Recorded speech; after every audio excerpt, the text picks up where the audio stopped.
Bueno, muchachos, entonces empecemos en este momento. Mm, Primero vamos a hablar un poquito del final. Mm, Ayer les propuse a algunos de ustedes que la idea del final es, bueno, los que me lo quieren entregar con el caso, pues particularmente, se los valgo completamente. Pero la otra opción que les propongo es que hagamos una actividad más oral. ¿A qué me refiero con eso? No lo malpiensen, pues. Pero una actividad más oral es que yo les pongo 4 casos, ¿cierto? Para que se los lean durante estos días. Por ejemplo, dentro de el final sería, o si quieren, el viernes de la próxima semana, de esta semana que viene, o de la semana, cuando ustedes prefieran, ¿cierto? Dentro de 15 días. Este viernes que viene, perfecto. Entonces la idea es que ustedes...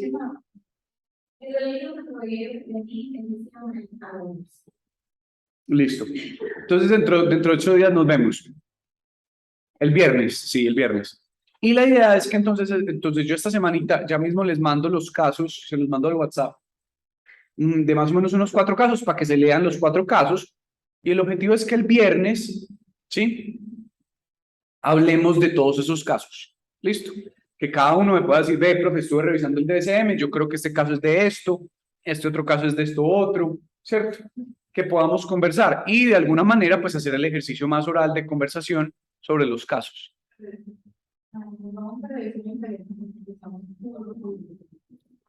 Entonces sería que...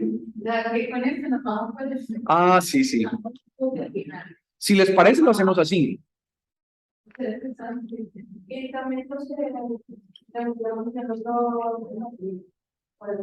Los que me quieran entregar el otro también se los doy y no tienen que venir el viernes, ¿cierto?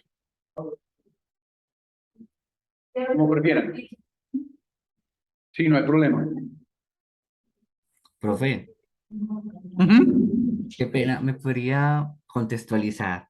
Es que muchos están perdidos en el grupo por el link. Pues yo entré porque yo sé que generalmente manda siempre es este link, grupos que están todavía esperando respuesta por parte tuya. Pero Juan me está haciendo una pregunta. ¿Qué, Juan? ¿Qué me estás diciendo, Juan? Que pues muchos estamos perdidos porque no encontramos el link para ingresar a la clase. Pues yo lo encontré, pues el que siempre mandas y ya lo mandé al grupo. Pero no sé de qué temas están hablando, profe. No sé si me pueden contextualizar, por favor. Ok, listo. No, estamos hablando del final, Juan. Lo que pasa es que mientras se vayan conectando, me va a tocar explicar lo mismo 100 veces, pero entonces, eh, listo, perfecto. Muchachos, entonces, el final, hay dos opciones. Una es que me entreguen el trabajo, que ya les había puesto el caso, me lo pueden mandar virtual o me lo pueden entregar en físico el próximo viernes. O la otra opción es para los que quieran, el viernes yo voy a venir, yo les voy a mandar 4 casos al grupo, 4 casos redactados, ¿sí? La idea es leerse los 4 casos y el viernes venir a una tertulia de los casos, ¿sí? Y de ahí saco la nota final.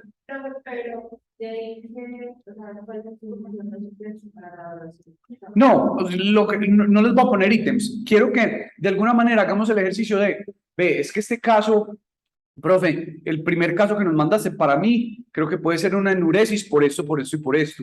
Me pareció interesante este otro elemento. Es más como que lo podamos discutir, más que como que cumplamos un derrotero, ¿sí? Sí.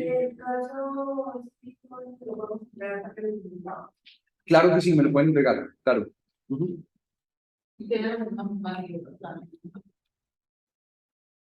¿Más nota de qué? Para evaluar, digamos que el escrito puede tener más peso. No, no, no, no, no. En eso simplemente les estoy dando la opción. ¿Cuál es la ventaja del escrito? Que es un repaso enorme de todo lo que hemos visto. Este es más como un ejercicio ya más didáctico, ¿cierto? Yo qué les sugeriría. Sí, claro. Acuérdense que yo estoy evaluando participación 1 y participación 2. ¿Sí?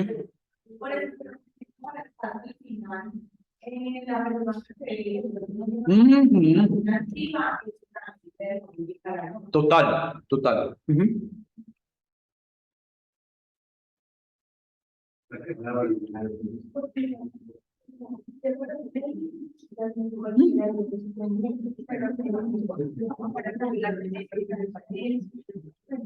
¿Específico?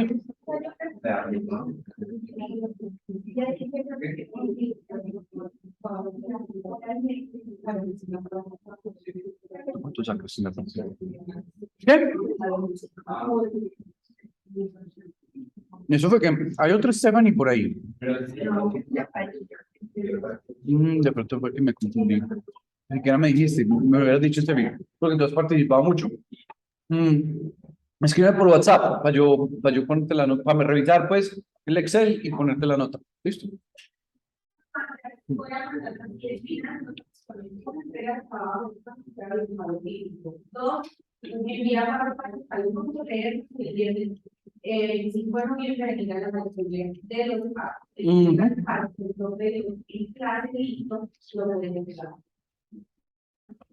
Perfecto. No,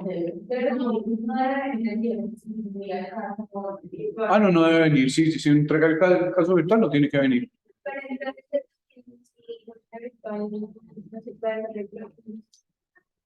Mm, No, porque en este yo sé que me van a mandar muy poquitos casos, entonces sí se pueden hacer reclamos.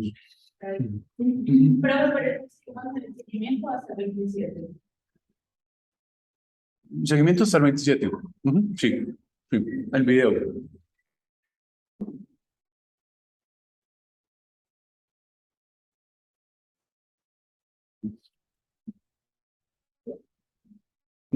Listo. Muy bien. Entonces, esa es la explicación del final, muchachos, para que la escuchen. Y entonces la idea es que hoy, obviamente tenemos algunos trastornos para ver, lo voy a hacer a la luz de casos, ¿sí? Listo.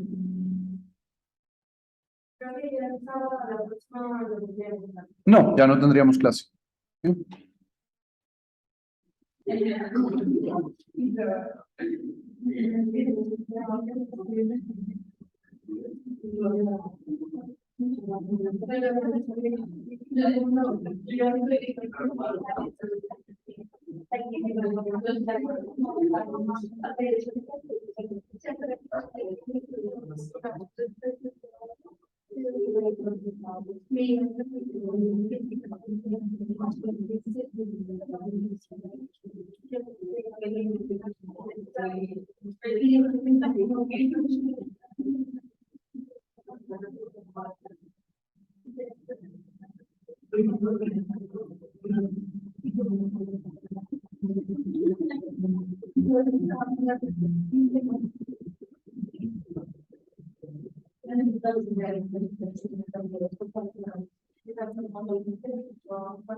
Muy bien, muchachos. Entonces, este es el caso. Este es el caso. Yo no les voy a decir el trastorno, así va a ser el final. ¿Listo? Pues yo no les voy a decir el diagnóstico. Pero quiero que hagamos un ejercicio todos. Todos tienen el DSM ahí en el celular.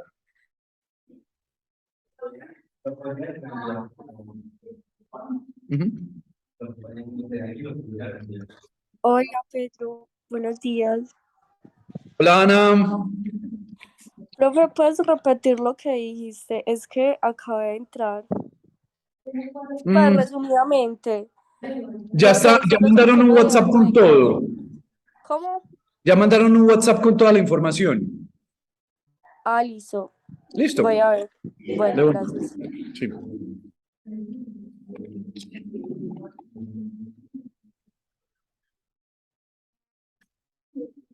Muy bien, muy bueno, muchachos. Entonces, todos tienen el DSM en el celular o en el computador.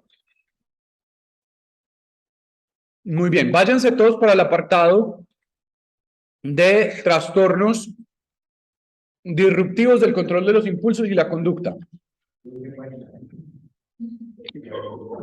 Aprendan a buscar. Profe, ¿cuál? Perdón. Váyanse para el capítulo de trastornos disruptivos del control de los impulsos y la conducta. Sí. Claro, no hay problema. Mari. Sí, no hay problema. De una. Chao. Chao. Chao, Ani.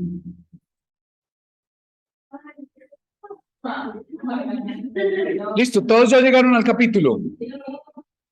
No, profe, aún no. Acuérdense que el índice del DSM es tocable, tiene botón. No les dan, no. Yo les había mandado el mío a principio de semestre.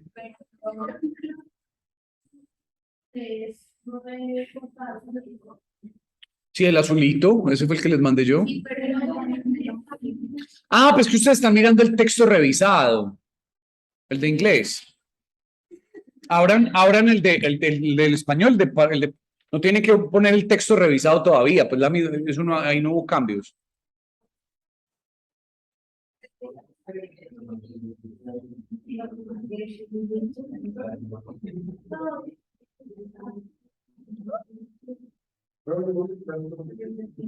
Les voy a mandar el mío a ver si les da, pues. Se los voy a volver a mandar. Físico, original, te vale 550.000 pesos. ¿Cuánto? En eso está. Trastornos disruptivos del control de los impulsos y la conducta.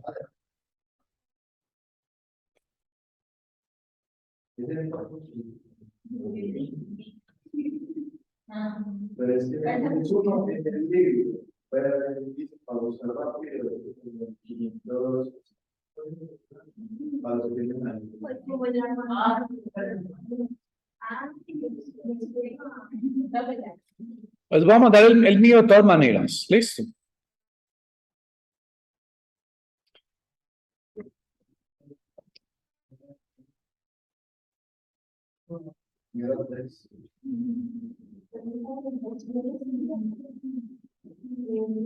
En el índice se pueden hundir, listo.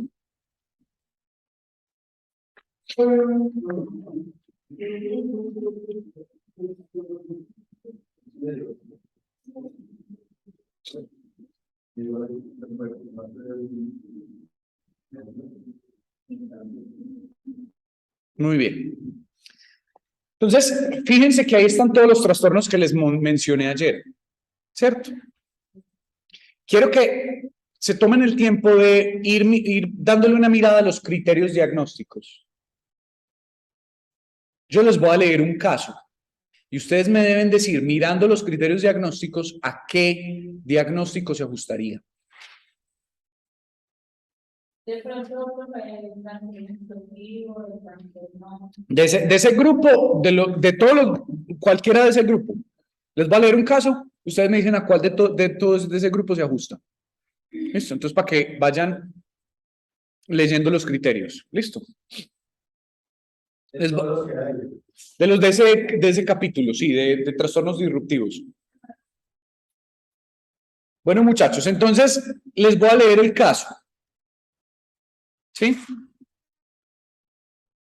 Dice así. Kyle es un adolescente de 12 años que acepta ingresar a una unidad psiquiátrica después de ser arrestado por allanar un supermercado. La madre refiere que está agotada y añade que es muy difícil criar a un hijo que, entre comillas, no conoce normas. Desde muy niño, Kyle era inusualmente agresivo, acosaba a otros niños y les quitaba sus cosas. Si lo reprendía la madre, el padrastro o un profesor tendía desde hacía mucho a insultar y golpear. ¿Sí? Sin importar el posible castigo.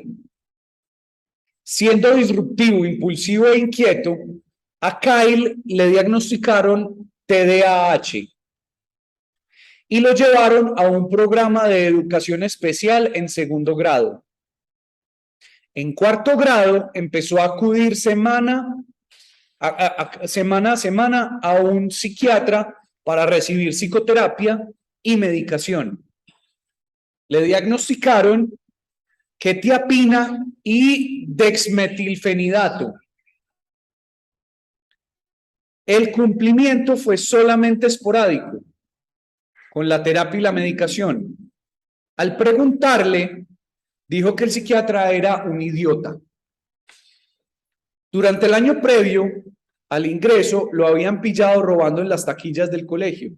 Un teléfono móvil, una chaqueta, un ordenador portátil. Lo habían castigado por atracar a un compañero para quitarle la cartera y lo habían expulsado por múltiples peleas físicas con los chicos de la clase. Lo habían arrestado 2 veces por estas conductas.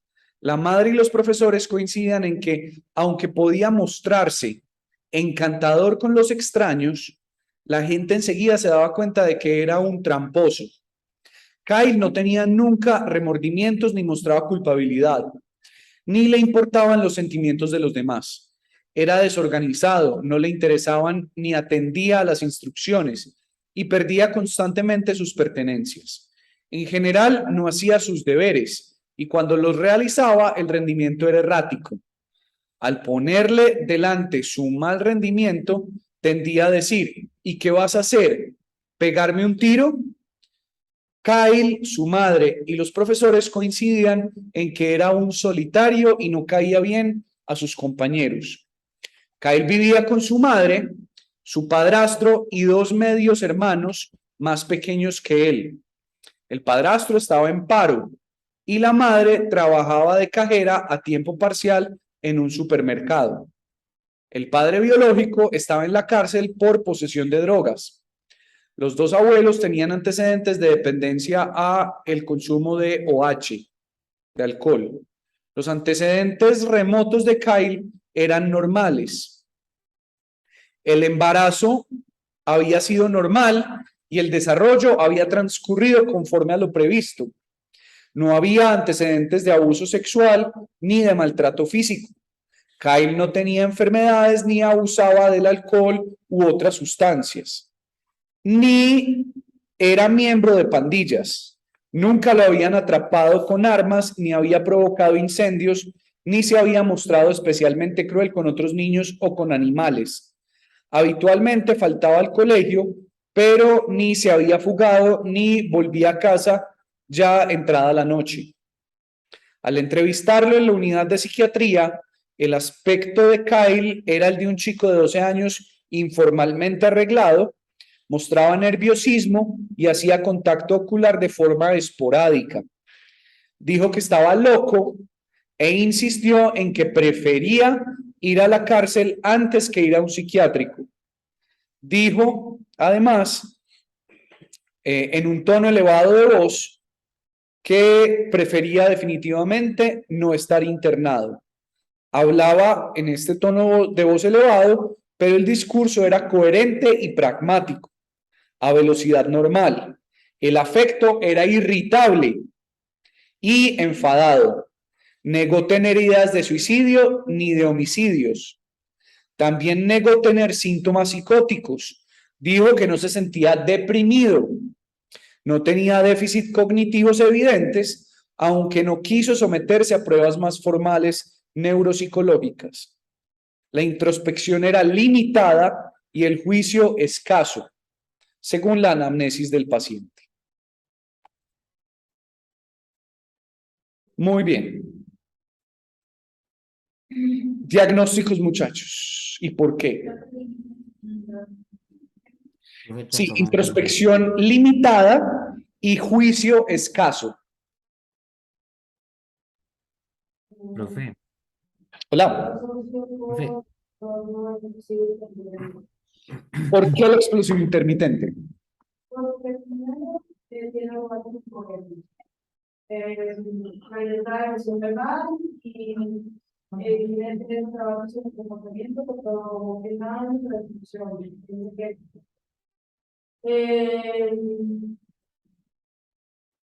Tiene agresiones recurrentes y proporcionadas por interpretar provocación de cualquier factor.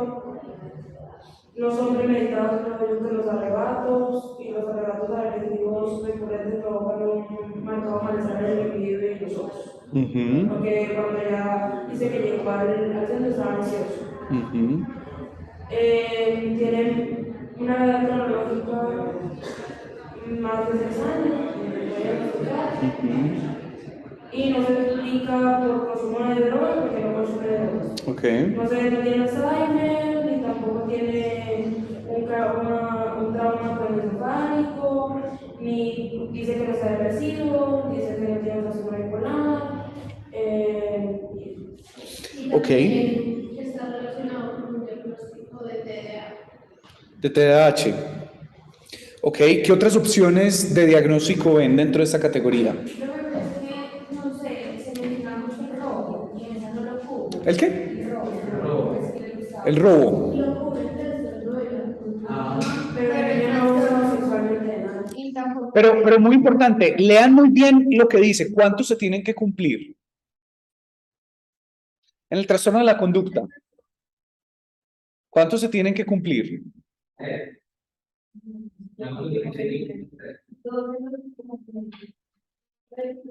Son 3 en los últimos 6 meses. ¿Sí? Lean arriba, en la parte de arriba del trastorno de la conducta. ¿Quién lo lee en voz alta? Hola. Dice, trastorno de la conducta, ¿dónde empieza? No se respetan los derechos básicos de los otros. Las normas y reglas sociales propias del edad, lo que se manifiesta por la presencia de los dos últimos meses de cuando menos 3 de los tipos que tenemos clientes. Exacto. En cualquier categoría de las siguientes, existiendo por lo menos uno en los. Exactamente. Entonces, ¿cuáles son? Eso. A menudo acosa o amenaza o intimida a otros. Sí, muy bien. Inicia peleas. Ninguno de esos dos las tiene. No. No agrede animales de niños. Bien, sigamos. No sé si pero usar Él no usa armas, así es, tampoco. No abusa sexualmente. Sigan en la lista. Tampoco ha prendido fuego. Muy bien. ¿Qué sigue? Sí, completamente. Eso es invadir sin autorización un lugar y robar. Sí, él miente. ¿Sí? Ha robado objetos también. ¿Qué más? Sin enfrentarse a la víctima.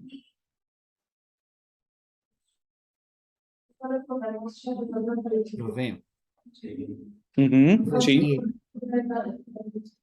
y el negativista desafiante, pues que se apoya también que uno de los trastornos. Juan, ya te doy la palabra. Espérame un segundo. Él no ha faltado a la escuela. Sí. Pero miren que ya más de 3 sí llevamos. ¿Cierto? Siga, ahora, criterio B. ¿Qué dice el criterio B?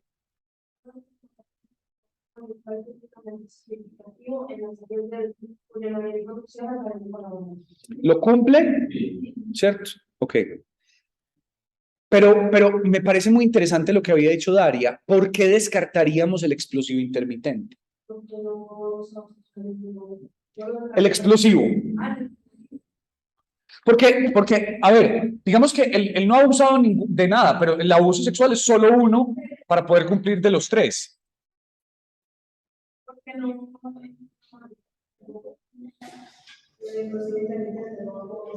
Pero yo puedo tener una persona que tenga explosión intermitente que haya robado alguna vez. Exacto, porque es un patrón conductual persistente. Y además que hay una cosa, miren que cuando yo les leía el caso, el afecto de él tiende a ser irritable, enojado la mayor parte del tiempo. En el explosivo intermitente no pasa eso. Se da la explosión de enojo, pero su temperamento normalmente tiende a estar aplanado. ¿Sí? Pasan los episodios, sí, y hay varios de pronto en la semana o en el mes, pero su estado basal no es irritable. ¿Sí? En cambio, en los trastornos de la conducta sí hay un patrón de enojo bastante persistente. ¿Sí? Muchas veces, pues. Listo.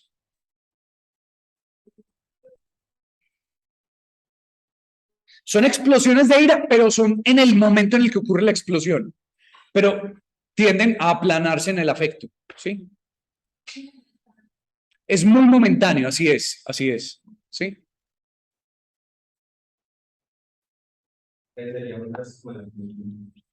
Esa es una opción. Por aquí Juan estaba mencionando uno, le voy a dar la palabra para que me cuente, él estaba diciendo el negativista desafiante. ¿Por qué negativista desafiante, Juan? Profe, pues cumple con muchos criterios, de que pierde la calma, a menudo está susceptible o molesta con facilidad, discute a menudo con autoridad o adultos, rompe las normas y tiene comorbilidad con el TDAH, que a él le diagnosticaron. Y su comportamiento es, como usted lo mencionaba, profe, no es hacia los animales ni otros seres humanos, es como le hace daño, simplemente es como rompiendo la autoridad, como decía la mamá de él. No, Claro. tanto el psiquiatra, los profesores, no le importaba como tal respetar a ese tipo de autoridades. A menudo culpa a los demás por sus errores o por su mal comportamiento, pero no sé si, profe, lo mencionaste de que él culpabilizaba a los demás o a la autoridad porque él se comportaba así. Pero pues como tal, pues con los 3 criterios, profe, y en especial con la comorbilidad, para mí parece un negativo desafiante. Negativista desafiante, sí. Negativista, perdóname. Sí, sí, sí, total.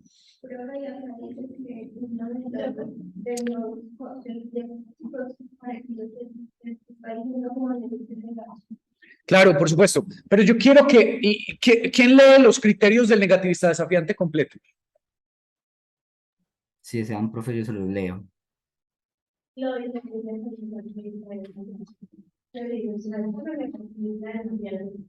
El trastorno de conducta y el trastorno de la actividad desafiante se relacionan con los síntomas que lo van a seguir a conflictos con personas adultas y otros tipos de discapacidad. Los comportamientos del trastorno de la actividad desafiante son generalmente menos graves que los que en los individuos con trastorno de conducta y no incluye la reserva de los animales, la disminución de la propiedad y un mantenimiento de los lugares y el impacto. Exactamente, Mari. Eso que acabaste de hacer eso se llama hacer diagnóstico diferencial. Te felicito. Es muy importante, muchachos, porque ¿qué nos está diciendo eso? ¿Cuándo puedo yo diferenciar un trastorno negativista desafiante de un trastorno de la conducta? Porque normalmente el trastorno de la conducta subsume el negativista desafiante. Factiblemente él, y yo estoy de acuerdo contigo, Juan, en que cuando estaba más chiquito podría tener negativista desafiante, pero cuando empezó el patrón regular de robos, ahí ya, claro, todo lo del negativista desafiante sigue estando, pero ya eso nos lleva a considerar un trastorno mucho más complejo, más difícil, que es el trastorno de la conducta. Sí, muy bien, Mario. Súper. Listo. Sí, queda claro, Juan. Es decir, como que de base es el trastorno negativista, desafiante. No. Digamos que el de base no, porque, mira, inclusive ándate para el criterio, el último criterio del trastorno negativista desafiante, ¿qué dice?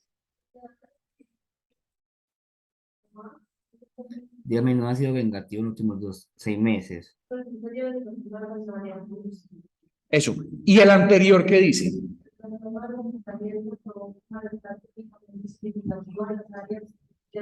Pero me estás leyendo, es el trastorno de la conducta. No, léeme los criterios del negativista desafiante. Profe, dice lo siguiente. Dale, Juan, léelo. Sí. Dice, pues en el criterio A pues está de que es vengativo, discusiones y actitudes desafiantes, enfado o irritabilidad.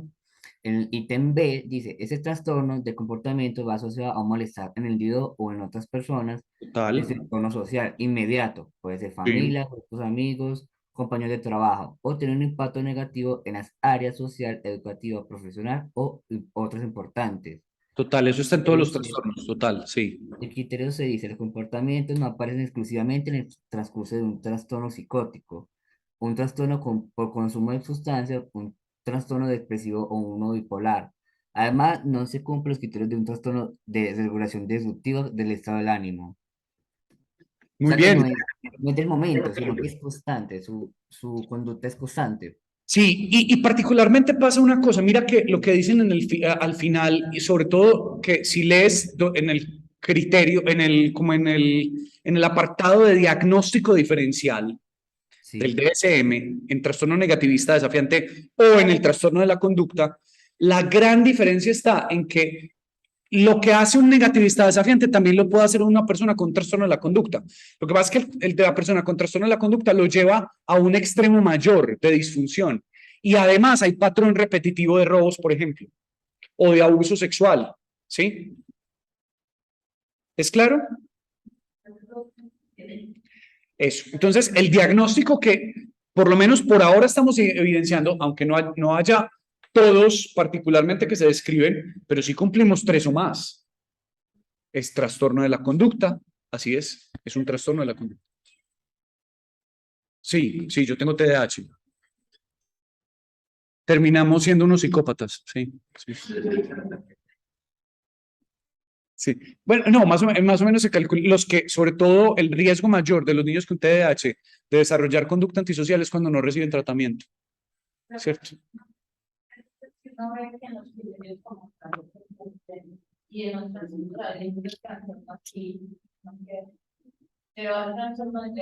Donde te cumpla. Pero, por ejemplo, aquí digamos que el trabajo es un poco más, ¿no? Como tal como lo que estamos en la comunidad de Tapián.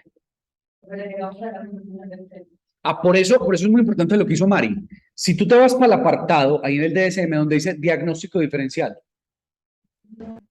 ahí en el diagnóstico diferencial dice cómo comparar el negativista desafiante con el trastorno de la conducta.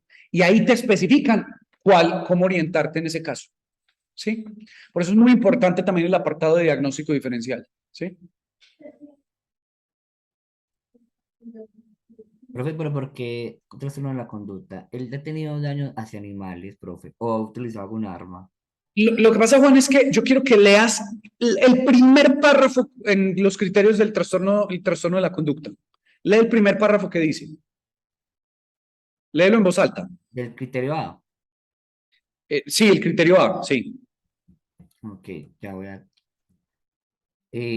un patrón, el criterio A dice, un patrón repetitivo y persistente de comportamiento en el que no se respetan los derechos básicos de otros, las normas o reglas sociales propias de la edad, lo que se manifiesta por la presencia en los 12 últimos meses de lo por lo menos 3 de los 15 criterios siguientes, en el cual, en cualquiera de las categorías, cualquiera de las categorías siguientes, existiendo por lo menos uno en los últimos 6 meses. O sea, de los 15 criterios, bueno, ya entendí, profe. De los 15 a menos 3. Así es. Es decir, puede que no haya matado ningún animal, ni maltratado a otro niño, pero robó, se voló de la casa, hizo XY, ya cumplió 3 o más, listo. Criterio A, cumplido. Ah, ok, profe. ¿Sí? Listo. Pero eso sí, miren que tiene que haber estado presente en los últimos 6 meses y de manera regular, constante. ¿Cierto? No fue pues como que tuvo un robo por allá hace 2 meses, entonces ya tiene trastorno de la conducta. No, no, ni mucho menos. Tiene que haber sido un patrón regulado, constante, permanente, que yo pueda comprobar que estuvo al menos presente en el último año. Y uno de ellos durante los últimos 6 meses. ¿Sí?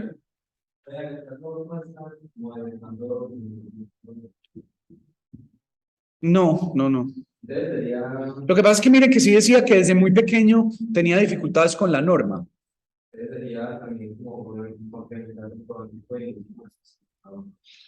Exacto, sí, muy bien, Nico. Eso es importante, especificar cuándo pudo haber iniciado.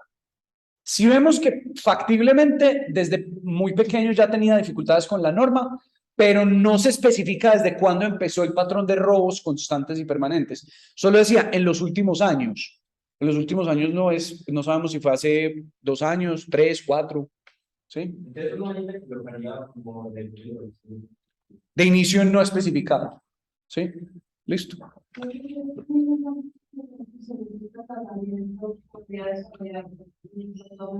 Es lo más factible, ¿sí? Más o menos el 20% de los pelados con trastorno de la conducta terminan desarrollando trastorno antisocial. Es decir, el 80% logran más o menos llegar a un nivel de funcionalidad normal, pero de todas maneras, hablar del 20% es mucho, ¿sí? Listo.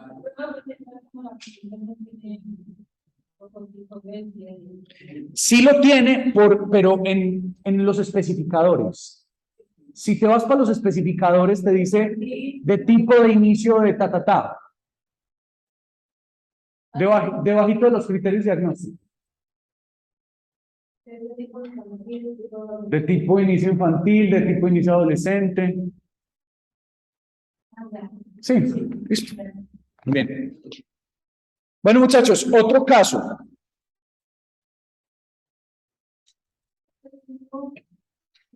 Van a seguir siendo los mismos, pero adicionémosle otro capítulo, que es el capítulo de los trastornos de la excreción. Busquen en el índice trastornos de la expresión. Excreción. Excreción. Ah, sí. Entre visto. Así es.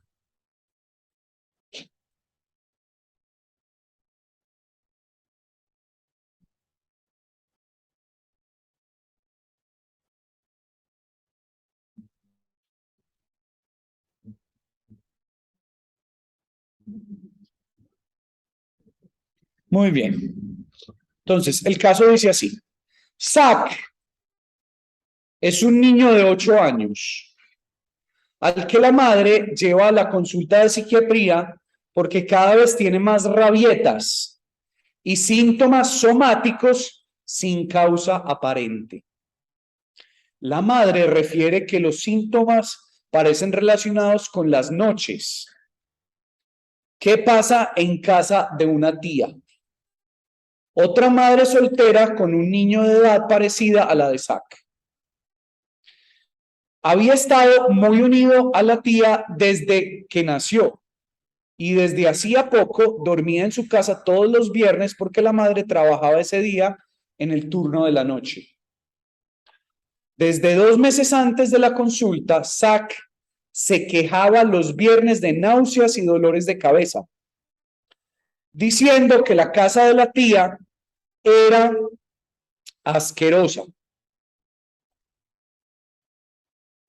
Siguió yendo a regañadientes y en una ocasión llamó a la madre al trabajo, exigiendo que fuera a buscarlo y añadiendo: los demás niños viven en su propia casa todos los días de la semana.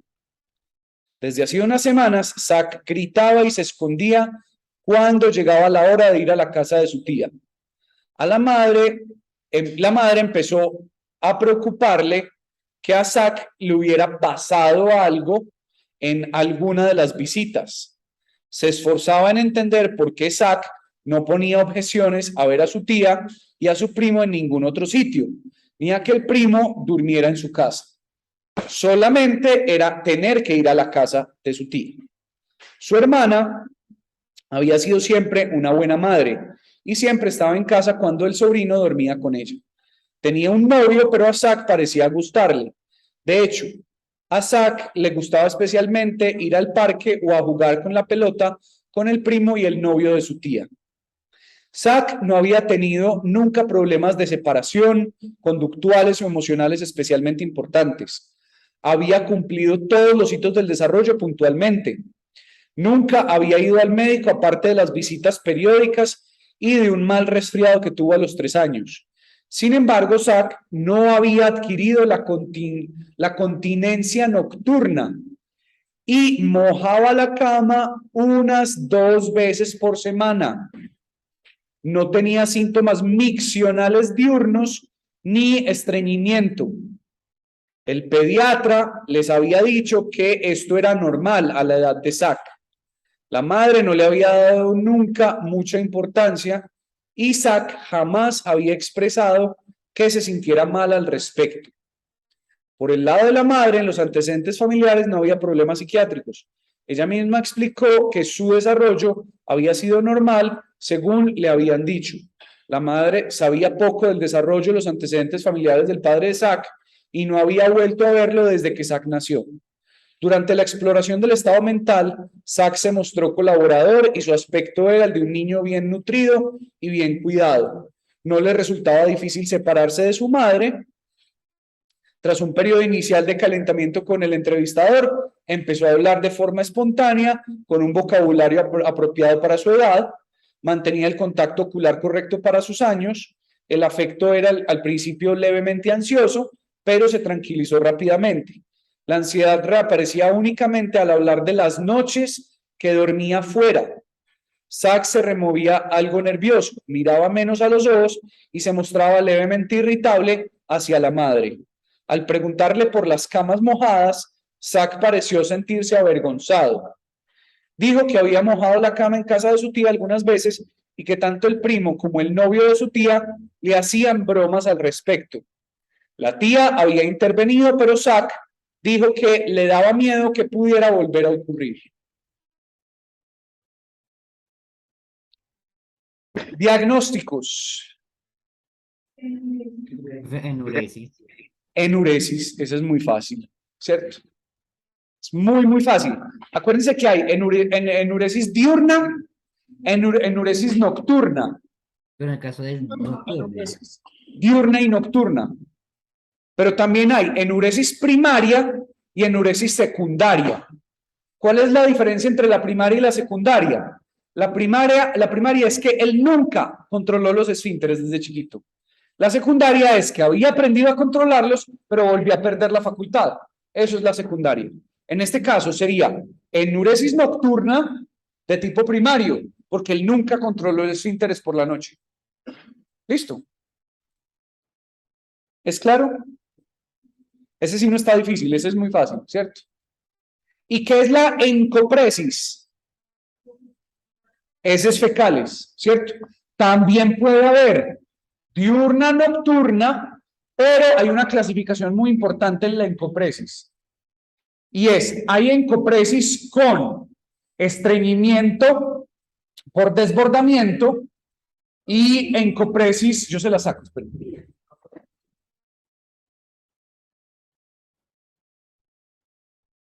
Buena suerte.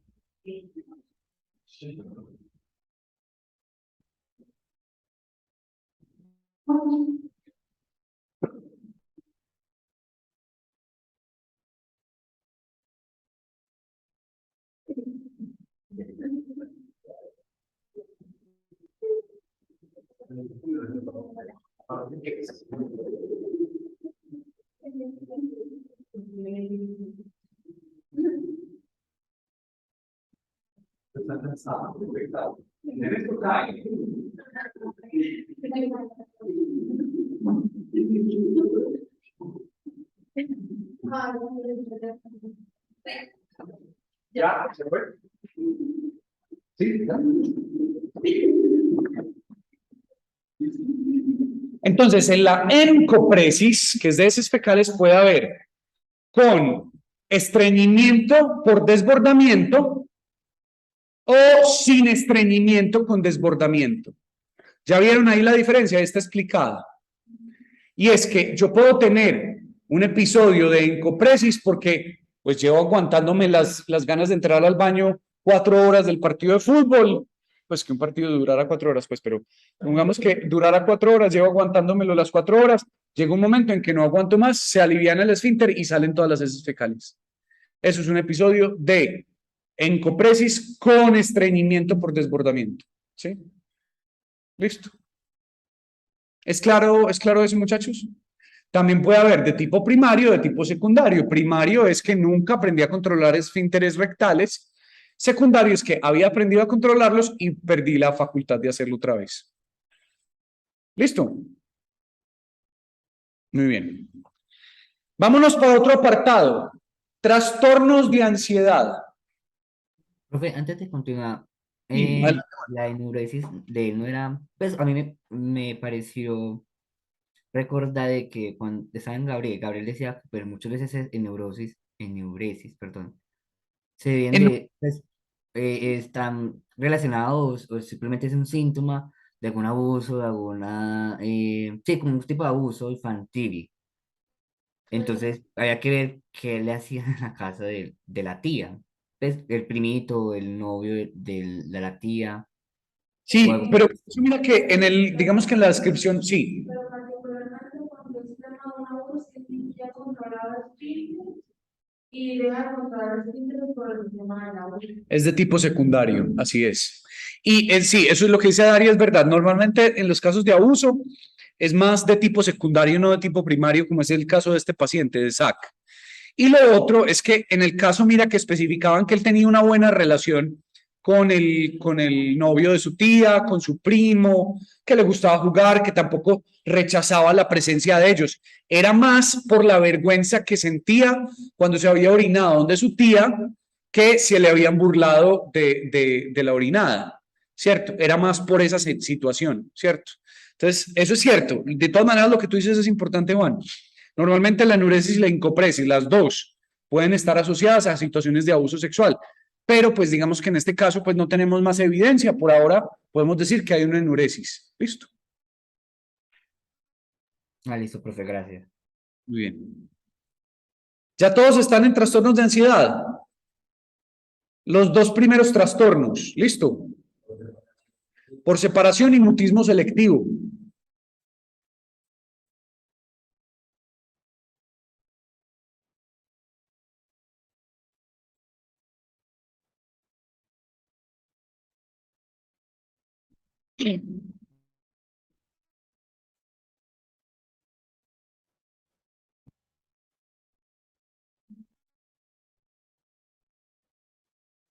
Muy bien.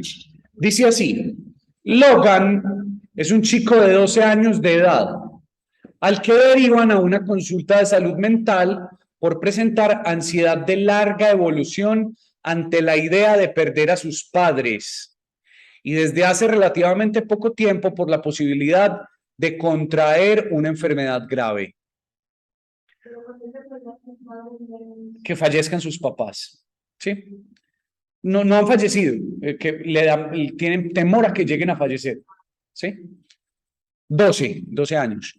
Aunque los padres describieron un largo historial de ansiedad, el problema agudo de Logan había comenzado 5 semanas antes de la consulta, cuando vio un programa de televisión sobre enfermedades raras y mortales. Después le entró miedo de que quizá tuviera una enfermedad oculta.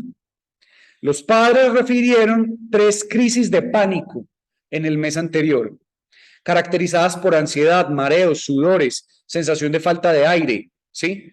Más o menos al mismo tiempo, Logan empezó a quejarse de dolores frecuentes de cabeza y de estómago. La teoría del mismo Logan era que los dolores se debían a su propio miedo a estar enfermo y a que sus padres lo abandonaran, aunque aún así eran desagradables. Insistió en que no le daba miedo tener más crisis de pánico, pero la idea de que lo dejaran solo y enfermo lo petrificaba. Estos miedos a estar enfermo aparecían varias veces por semana, normalmente estando ya en la cama, cuando notaba algo en el cuerpo u oía hablar de enfermedades. Logan había comenzado a padecer ansiedad desde pequeño. En el parvulario es... ¿qué? Sí, los párvulos son los de niños de jardín y transición, pues, preescolar, ¿cierto? Ya hubo marcados problemas de separación. Sufrió acoso brevemente en 3er grado, lo que ocasionó sus primeras crisis de pánico y el empeoramiento de la ansiedad. Según sus padres, siempre parecía tener alguna ansiedad nueva. Entre ellas estaban los miedos a ir al baño, a la oscuridad, a dormir solo, a estar solo y o que le molestaran. Esto ocasionó que progresivamente fuera quedándose callado. Le decía que prefería solo hablar con sus padres, que no quería hablar con nadie más, permaneciendo callado aún en el aula de clase. El temor más persistente se refería a la seguridad de sus padres. Se encontraban normalmente bien cuando ambos estaban en el trabajo o en la casa, pero cuando estaban de camino o en cualquier otra parte temía casi siempre que murieran en un accidente. Cuando volvían tarde del trabajo o trataban de salir juntos o de hacer algún recado sin él, Logan se ponía frenético, llamando y enviando mensajes de texto constantemente. A Logan le preocupaba sobre todo la seguridad de su madre, que había reducido al mínimo poco a poco sus actividades a solas. Según dijo, era como si quisiera seguirme incluso al baño, decía la madre. ¿Sí? Logan era menos exigente con el padre, quien explicó: si le consolamos o nos quedamos en casa a todas horas, nunca se hará independiente, decía el padre. Señaló que, en su opinión, su esposa había sido demasiado blanda y sobreprotectora. Logan y su familia acudieron varios meses a una psicoterapia cuando el chico tenía 10 años. El padre dijo que la terapia había ayudado a que la esposa fuera menos sobreprotectora y que le parecía que la ansiedad de Logan había mejorado. Ella estuvo de acuerdo con esta valoración, aunque dijo que no sabía bien qué se suponía que debía hacer cuando el hijo le entraba el pánico cada vez que ella intentaba salir de la casa o le preocupaba contraer alguna enfermedad. El desarrollo de Logan no presentaba rasgos reseñables. Solamente se evidenciaba que progresivamente en los últimos 3 años hablaba menos con personas desconocidas. En el colegio difícilmente hablaba con su profesora, no hablaba con sus compañeros. Los profesores coincidían en que era un chico tranquilo, que podía tener 1 o 2 amigos, pero no hablaba con nadie más. Sin embargo, era dado a malinterpretar enseguida las intenciones de los demás. Por ejemplo, tendía a ser muy sensible ante cualquier indicio de que se estuvieran metiendo con él, ¿sí? En los antecedentes familiares de Logan destacaba la presencia del trastorno de pánico, agorafobia, trastorno de ansiedad social en la madre. De la abuela materna dijeron que era al menos tan ansiosa como la madre de Logan. El padre dijo que no había enfermedades psiquiátricas en su familia. Durante la exploración, Logan se comportó como un chico amigable, elocuente, pragmático. Se mostró normalmente de buen humor, pero lloró al hablar de su miedo a la muerte y a la enfermedad. Negó tener ideas de suicidio y desesperación, pero señaló que le corría mucha prisa superar sus problemas antes de empezar el bachillerato. La cognición era correcta, la introspección y el juicio parecían intactos, excepto en lo relativo a sus problemas de ansiedad y posibles enfermedades. Opiniones. Muy bien, ¿qué más? Profe, Los tiene también completos. Yo puedo hacer el diagnóstico de los dos. profe, usted mencionaba que puede tener chitos y papitas. Aquí me parece que tiene las dos. Juan, así es. Sí, dime, Steffi. Dice que pierde también como, vea, no, la alteración con la manifestación es significativo o deterioro de la también colabora con Sí. Sí, es porque es un trastorno. Es decir, mira que eso, él está teniendo problemas en el colegio, está teniendo problemas en la casa, quedarse solo en ciertos momentos le está generando mucho malestar. Entonces, mira que está cumpliendo ese criterio, ¿cierto? Pero en el mutismo selectivo también pasa lo mismo. Miren que el no poder hablar con otras personas le está trayendo prevención con otros, dificultades de comunicaciones en el colegio. Es decir, este es de los pacientes que tienen chitos, doritos y papitas, que tiene ansiedad por separación y mutismo selectivo, que los dos son trastornos de ansiedad. Claro, y episodio de pánico total, ¿sí?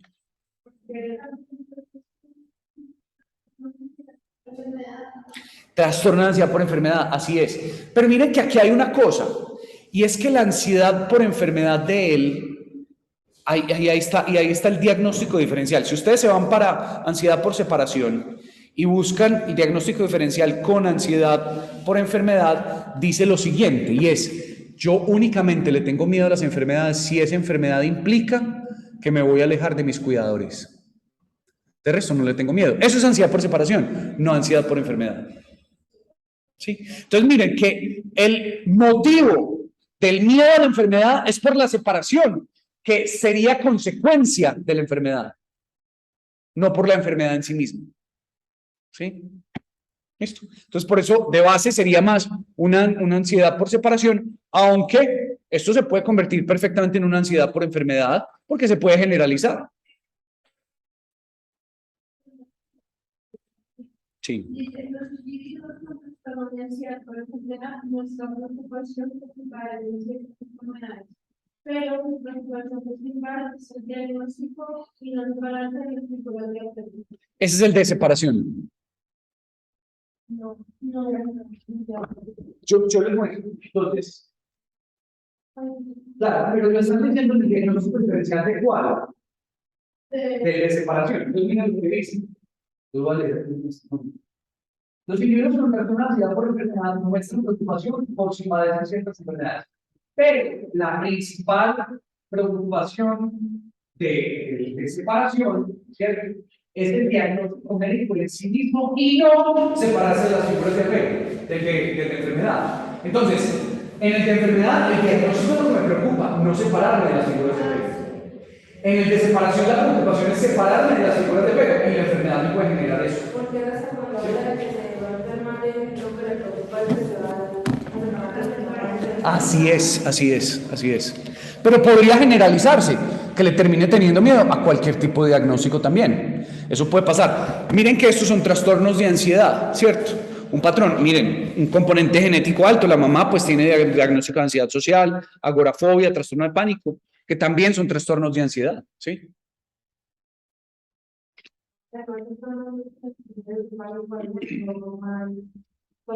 Exacto, así es. Muy bien. Bueno, muchachos, vámonos para otro capítulo. Trastornos relacionados con el trauma y factores de estrés. Ujú.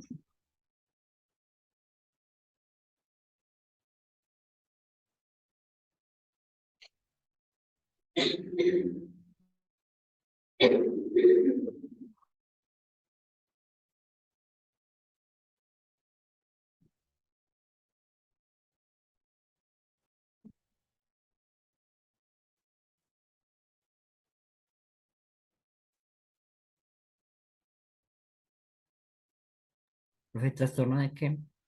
Trastornos relacionados con traumas y factores de estrés.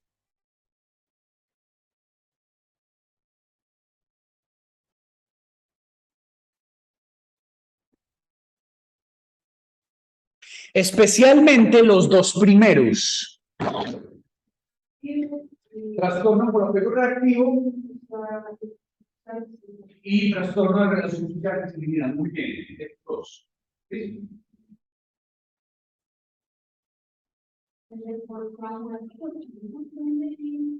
¿De criterios? Sí. Pero es un programa que lo van a ver en 3 meses porque es más común en adultos. Pero claro que en Colombia esto que tienen niños bueno. Pero por ahora los dos primeros, que sí son muy relacionados con la infancia. Les voy a leer el caso. Adriana es una niña de 4 años y medio de edad, derivada a una consulta de salud mental infantil por tener conductas peligrosas. A los padres les preocupaba sobre todo que Adriana ponía pocos límites. Era impulsiva y confiaba en los extraños con demasiada facilidad. A Adriana la habían adoptado en un orfanato de Antioquia, de Antioquia a los 29 meses de edad. ¿Sí? En el momento de la adopción, un pediatra local revisó la historia clínica de Adriana y no encontró problemas en ella, aparte de los parámetros del crecimiento, todos ellos por debajo del percentil 5, es decir, por debajo del promedio.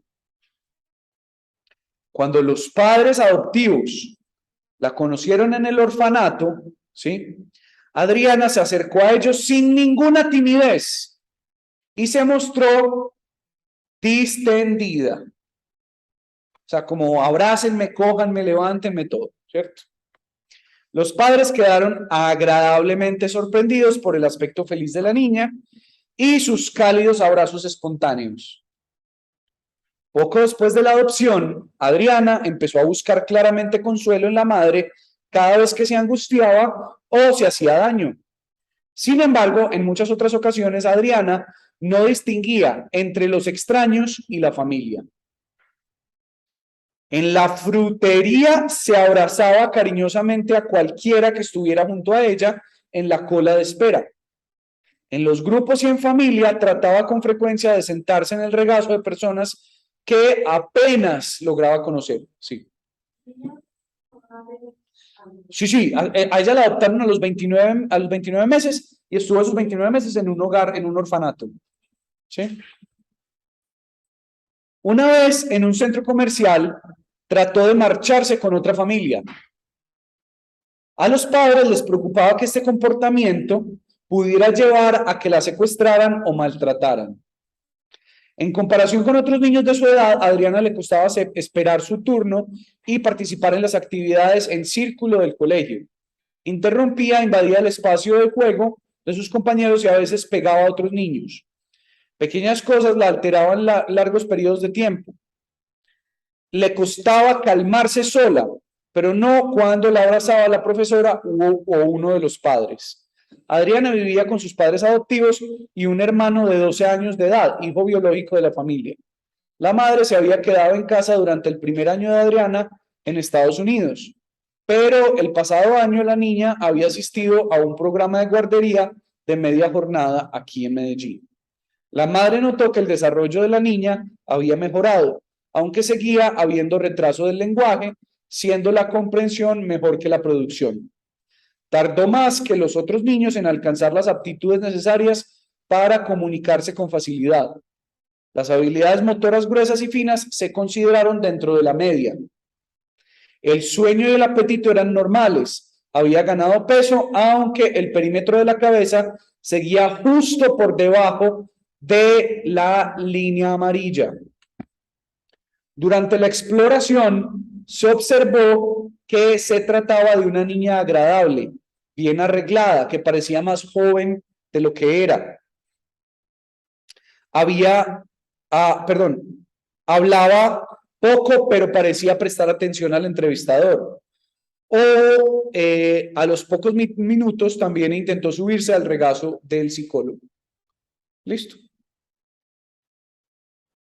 Posibles diagnósticos.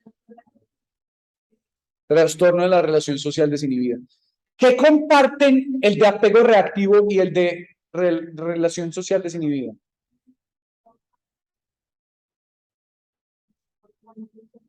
Exactamente. Los dos se caracterizan o porque ha sido víctima de negligencia, porque ha pasado de muchos cuidadores diferentes o porque ha permanecido en lugares, en instituciones que es un solo cuidador para 30, 40 niños. Cuando esos antecedentes están presentes y hay o un rechazo social completo, es apego reactivo. O son muy confianzudos, que es relación social desinhibida. Listo, eso es fácil de poder distinguir. Listo. Muy bien. Muy bien, súper. Bueno, hola. Sí, sí, exacto, esa es la idea, esa es la idea. Igual, en el otro curso, muchachos, hay videitos grabados también de estas clases, si los quieren para repasar, ahí están. Vámonos para el último apartado, que son trastornos de la conducta alimentaria. Sí. Porque después de que salieron las elecciones, salieron más trastornos de la conducta alimentaria. Cierto. Era que eso no se ve. Los nuevos que salieron son principalmente para adultos. Ajá, la vigorexia. Sí. Ajá. Sí, esos son muy comunes en adultos, esos los van a ver el próximo semestre. En el trastorno de la conducta alimentaria vamos a ver dos especialmente que son muy propios de la niñez y la adolescencia. Los dos primeros, que son la pica y trastorno por rumiación. ¿Listo? Esos dos.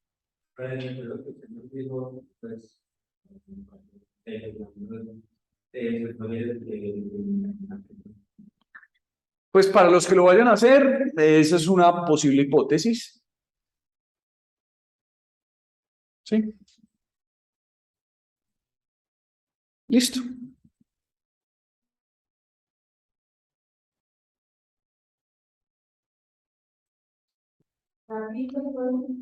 Y el que sigue, que es trastorno por rumiación. ¿Listo? Hola.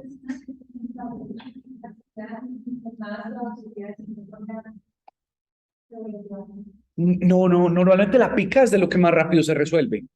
Yori, sí, es de los, porque es muchas veces por un periodo muy limitado de tiempo. La gran mayoría de los niños que tienen pica lo superan.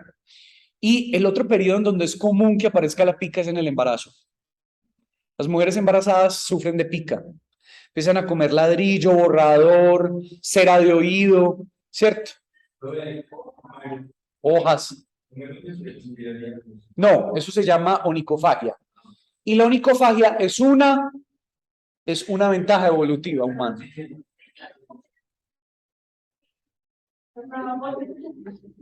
Comer uñas. Eso se llama onicofagia. Y no necesariamente es un trastorno. Antes es una conducta adaptativa, evolutiva. Los primates en general comemos las uñas para mantener las manos libres para poder agarrar bien pinzas y objetos y herramientas. Antes no Tocar existía. cabello. Los cueritos de acá de las uñas, eso ya sí se vuelve una... Normalmente eso está muy asociado con la ansiedad. Profe, Hola. hola. Hola. Profe, y las personas que les gusta mucho tocar el cabello. Yo. O arrancárselo. Tocarlo, como rascarlo. Bueno, es que todos esos entran dentro de las conductas como compulsivas de repetición. Porque si ya yo me lo arranco y me lo como, eso se llama, eso tiene un nombre particular, que está dentro de los trastornos obsesivo-compulsivos. Se llama tricotilomanía. La tricotilomanía es arrancarme el pelo y comérmelo. ¿Sí? Hola. Lo que pasa es que hay tricotilomanía de paso 1, que es solamente arrancármelo constantemente, y tricotilomanía de efecto completo, que es comérmelo, ¿sí?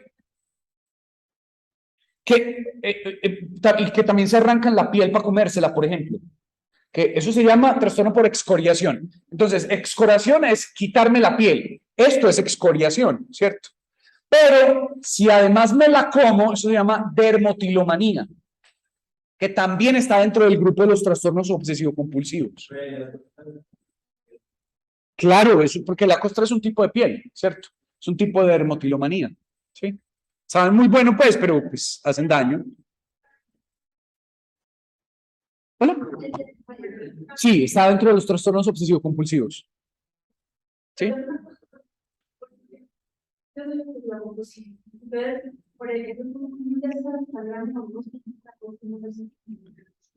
Sí, pero el riesgo, ¿cuál es el riesgo de la excoriación? Y obviamente, pues, de la tricotilomanía, las infecciones.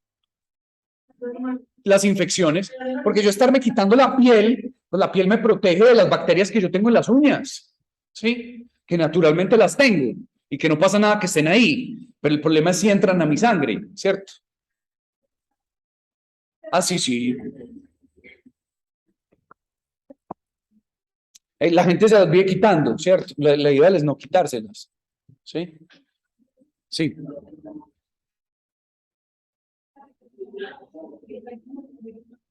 No sé si tenga que tratar de una realidad para que todos los nombres y todo lo que se ve con facilidad, cómo se aprende todos los nombres y la facilidad. ¿Sabes a mí qué me sirve demasiado, Iori? Entender la raíz de la palabra, ¿sí? Entonces, por ejemplo, cuando yo les hablo a ustedes de hipotimia, timia es afecto, hipo es bajo, ¿cierto? Yo por eso en semiología, por ejemplo, les hablaba mucho de eso, de las raíces, ¿cierto? Entonces, la tricotilomanía, tricos es arrancar, tilo es comer pelo, ¿sí? Manía, un patrón compulsivo, ¿sí? ¿Listo? Entonces, uno las empieza a descomponer así, ¿listo? Lo otro también es, pues yo se los digo, modestia aparte, pero uno de los capítulos del DSM, uno ya los va a tener súper organizados en la cabeza. Por lo menos los nombres más o menos consisten. Entonces, cuando usted tiene, por ejemplo, entonces, DSM 5, texto revisado. Entonces, empezamos primero, trastornos del neurodesarrollo. El trastorno del neurodesarrollo está discapacidad intelectual, pues trastorno del desarrollo intelectual. Retraso global del desarrollo, trastornos de la comunicación. En los trastornos de la comunicación está el trastorno del lenguaje, el trastorno fonológico, el trastorno de la fluidez dismenia, sí, fluidez. ¿Sí? Trastorno pragmático del lenguaje, comunicación social. También está aquí el trastorno del espectro autista, ¿sí? TDAH. ¿Listo? TDAH, trastorno específico del aprendizaje, ¿sí? Trastornos motores, entonces está trastorno por tics, trastorno de la coordinación motora, trastorno por estereotipias, ¿sí? Entonces uno empieza a organizar el mapa. Después, trastornos del espectro de la esquizofrenia.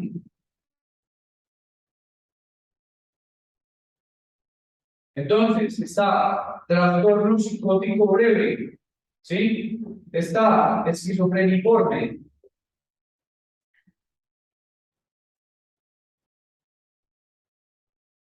Está esquizoafectivo.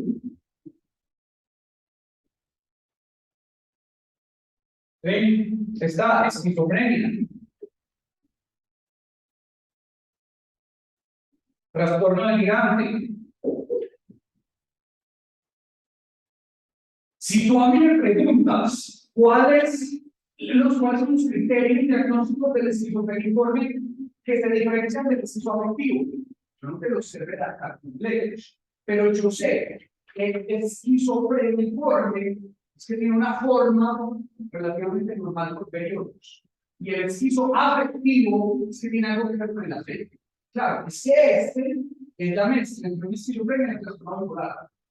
¿Sí? Entonces, así uno va entendiendo, a de este paciente tiene delirios, alucinaciones, pero más bien presentado como episodios maníacos y depresivos. Venga, voy a ir a hacer el checklist del episodio depresivo. ¿Sí? Claro, total. Exacto. Exactamente, sí. Sí, sí, eso es muy cierto. Pero sí es muy importante no tener al menos el mapa completo del DST en la cabeza. Es un ejercicio que van a ir sin valorar por la perfecta. Exacto. Entonces también están los trastornos depresivos. ¿Sí? Entonces los trastornos depresivos, trastorno de la desregulación destructiva del estado de ánimo, trastorno depresivo mayor, trastorno depresivo persistente, ciclotimia, los trastornos bipolares, ¿cierto? Entonces trastorno bipolar tipo 1, que es un episodio maníaco, que es un episodio maníaco, trastorno bipolar tipo 2, ciclotimia, entonces empieza, ¿sí? Después trastornos de ansiedad, todos los trastornos de ansiedad. Después de trastorno de ansiedad, trastorno de la conducta alimentaria, la anorexia, bulimia, vigorexia, no empieza a organizar. Bueno, las características generales de cada uno. No tú tienes que saber los diagnósticos todos, pero sí por lo menos los nombres. Empezar a tener asociación a qué se debe. Y así tú empiezas a completar el mapa. Inclusive si uno lo puede hacer, por ejemplo, en las aplicaciones del computador, donde pasan mapas conceptuales grandes, al final uno termina súper bien ubicado en los dedos. ¿Sí? Entonces, a la final uno termina teniendo todo el mapa del DS en la cabeza.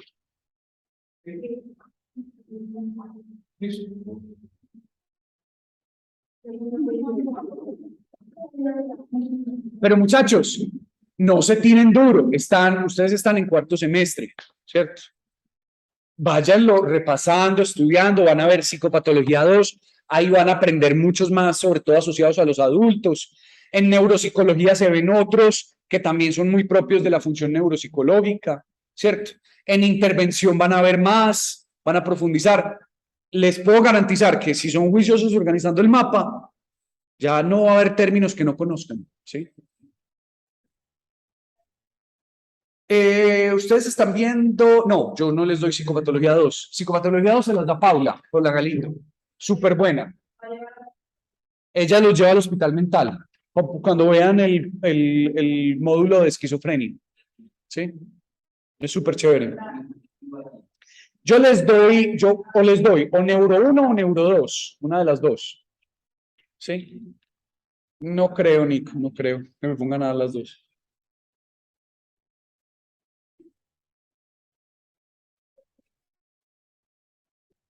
Muy bien, muchachos. ¿Ya les dieron rumiación y pica?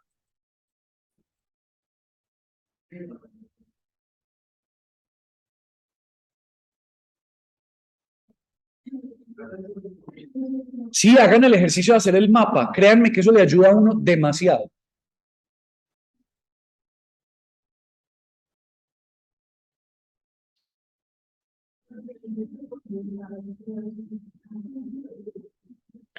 Pero lo que pasa es que cuando uno hace 10 años y la maestría también.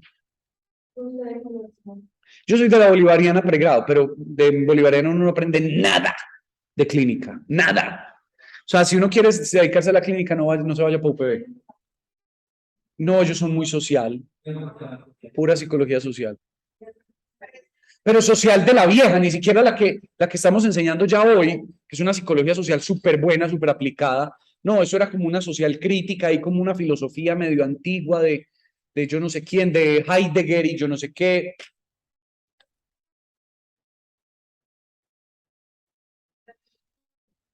Es súper social. Las dos más clínicas del Valle de la Aburrá son esta y el CES. ¿Sí? EAFID es muy organizacional, ¿sí? La María Cano es muy organizacional. Bueno, la de Antioquia sí es también muy clínica. La UDA también es muy clínica. Ah, sí, antes eran muy sociales, sí. Ajá. Sí, eso. Pero miren, yo después hice la maestría y yo me fui desde el principio por el lado clínico. Entonces me tocó de cuenta mía meterle ficha. Regurgitación es como que tú tragas, pero como que medio vomitas, pero lo dejas en la boca. Eso es la rumiación, ¿sí? Y vuelves y te lo tragas, ¿sí? ¿Qué? Agriera, pues la agriera no es la regurgitación, pero es el efecto. La agriera en realidad es reflujo. O sea, como que se te subió el ácido del estómago a la boca. Pero esto es un ejercicio de regurgitar, es conscientemente. Y vuelven y se lo tragan. Ustedes han visto que las vacas, lo que decía Juan, las vacas ustedes saben que tienen 4 estómagos: panza, bonete, librillo y cuajar. 4, son 4. Panza, bonete, librillo y cuajar, son los 4 estómagos de la vaca. Pero como ellos tienen que digerir la celulosa del pasto, la celulosa es un tipo de azúcar que compone las plantas que es muy resistente. Entonces tienen que masticarlo muchas veces, pasar por 4 estómagos, volverlo a masticar. Por eso de ahí viene el término de rumiación.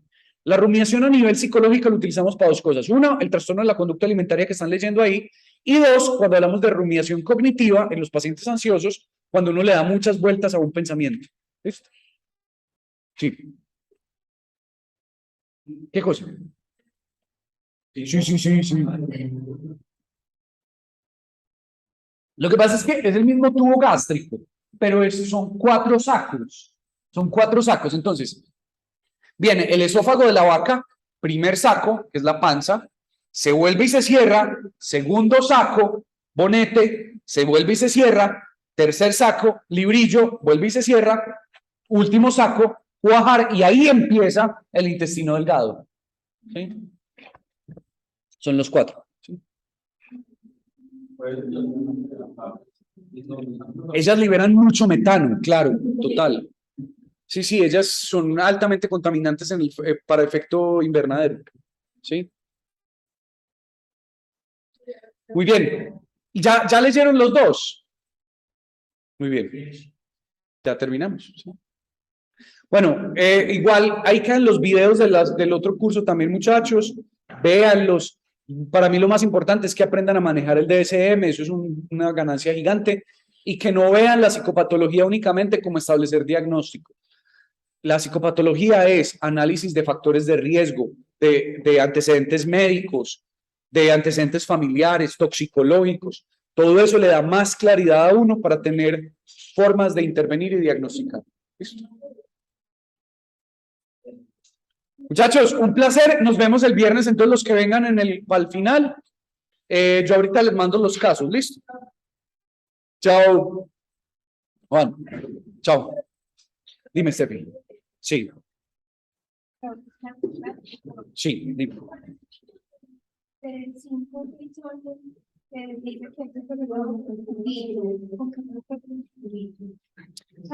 Bueno, mira, un ejercicio chévere, cuando uno no tiene los cubitos de plástico, tú puedes buscar en YouTube en origami cómo hacer cubos. Entonces, con papel, tú armas los cubitos y le pones a hacer el ejercicio con cubitos de papel. Está bien.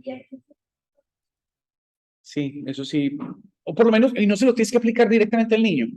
Lo importante es que hagas todo el paso a paso de la etapa correspondiente, así sea que tú mostrando en el video cómo se hace cada una de las tareas. ¿Sí? Sí, claro, la etapa anterior, la etapa actual y la etapa siguiente. ¿Listo? Yori, ¿qué me vas a preguntar? Profe, Bueno, listo. Hola. profe, ¿me puedes explicar bien lo del video? Sí, lo del video es escoger una de las etapas del desarrollo. Entonces, si por ejemplo yo escojo la de los 2 años, tengo que hacer un video yo aplicando la escala abreviada del desarrollo de los 2 años, pero obviamente, pues si tengo un niño de 2 años, yo le tengo que aplicar la etapa anterior, la etapa actual y la etapa siguiente. Entonces, le aplicaría la de los 18 meses, la de los 2 años y la de los 4. Le aplicaría las tareas de motricidad gruesa, las tareas de motricidad fino-adaptativa, de audición y lenguaje y de personal social. Listo, profe, gracias.